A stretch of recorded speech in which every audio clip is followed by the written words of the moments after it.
మేడిగడ్డ సాగోజు పెట్టి కేసీఆర్ గారిని దోషిగా నిలబెట్టే ప్రయత్నం చేసింది. కేసీఆర్ దోషి కాదు, ఈ తెలంగాణ రాష్ట్ర భవిష్యత్తు నిర్మాణం చేసినటువంటి ఒక పూర్తి తెలంగాణ రాష్ట్ర నిర్మాణాన్ని వీళ్ళ నిలబెట్టే విధంగా ఒక స్ఫూర్తిదాత అని చెప్పి అంటున్నా. వీళ్ళ మీరు గత వారం రోజులు గమనిస్తుంటే ఏ విధంగా కాళేశ్వరం ప్రాజెక్టు పునరుద్ధరింప చేసుకోగలుగుతాము, మేడిగడ్డ బ్యారేజ్ పునరుద్ధరింప చేసుకోగలుగుతాం అని ఇవాళ ఎందుకంటే దోషి అయిపోతున్నాడు. ఇక్కడ 3 కాలాలు గడిచిపోయిందే ఈ వేసవితోని, ఇక మిగిలింది 2 కాలాలు.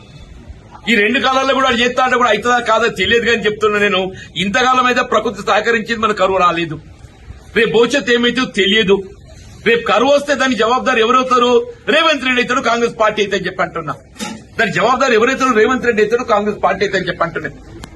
దానికి ఏదైతుందో అదేదో ఇవాళ జ్ఞానోదయం అయినట్టు ఏదైతుందో సంతోషం. ఇప్పటికైనా వి వెల్కమ్ ఇట్.